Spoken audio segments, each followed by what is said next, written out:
Medical war సర్కార్ తమపై కేసులు పెట్టినా డోంట్ కేర్ అంటోంది వైసీపీ. మెడికల్ కాలేజ్ల వ్యవహారం ఏపీలో పొలిటికల్ హీట్ పెంచుతోంది. ఈ విషయంలో ప్రభుత్వాన్ని గట్టిగా టార్గెట్ చేయాలని ఫిక్స్ అయింది వైసీపీ. అన్ని వేదికల్లోనూ ఈ ఇష్యూను హైలైట్ చేస్తూ ఉంది.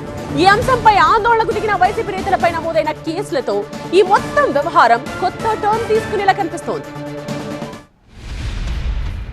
మెడికల్ కాలేజీల అంశంపై ఏపీలో రాజకీయ రచ్చ పీక్స్ కు చేరింది.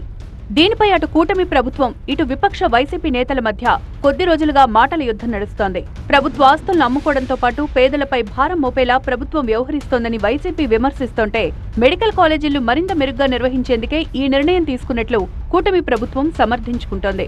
అయితే ఈ అంశంపై నిరసన చేపట్టిన వైసీపీ నేతలపై కేసులు నమోదు కావడం చర్చనీయాంశంగా మారింది. దీనిపై నిరసన చేపట్టిన పేర్ని నాని సహా 400 మందిపై పోలీసులు కేసు నమోదు చేశారు. అయితే ఈ రకంగా కేసులు పెట్టడాన్ని తప్పుపట్టారు పేర్ని నాని. తాము ప్రజలకు మేలు జరగాలని శాంతియుతంగా పోరాటం చేస్తుంటే ఈ రకమైన కేసులు పెట్టడం ఏంటని ప్రశ్నించారు. రాష్ట్రంలో మొట్టమొదటిసారిగా ఒక ప్రతిపక్షం చేసినటువంటి ఒక నిరసన కార్యక్రమంలో 400 మంది మీద 10 సంవత్సరాల శిక్ష పడేటువంటి ఒక నేరం కూడా దీంట్లో పెట్టి మా 400 మందిని బెయిల్ రాకుండా ఎన్నాళ్ళు కావాలంటే అన్నాళ్ళు ఉంచేట్టుగా సెక్షన్ కూడా పెట్టారని చెప్పి పాత్రికేయ మిత్రులు చెప్తున్నారు. అట్లా ప్రజల కోసం పనిచేసేప్పుడు ఈ అన్నాళ్ళైనా ఉంటాం, పెద్ద ఇష్యూ ఉంది.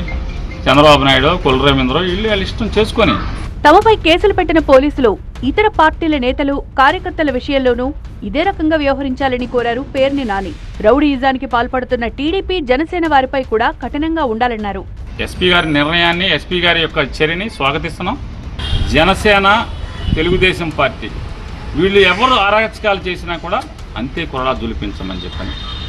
మా మీద 400 మంది మీద ఎట్లా అయితే కొరడా జులిపించారో, మీరు పర్మిషన్ నిరాకరించినా కూడా మేము ధర్నా చేయటానికి వెళ్ళామని చెప్పని, నిరసన వ్యక్తం చేయడానికి వెళ్ళామని, ఈ రౌడీజం చేసేటువంటి ఈ రౌడీ మూకలను కూడా కంట్రోల్ చేయాలి.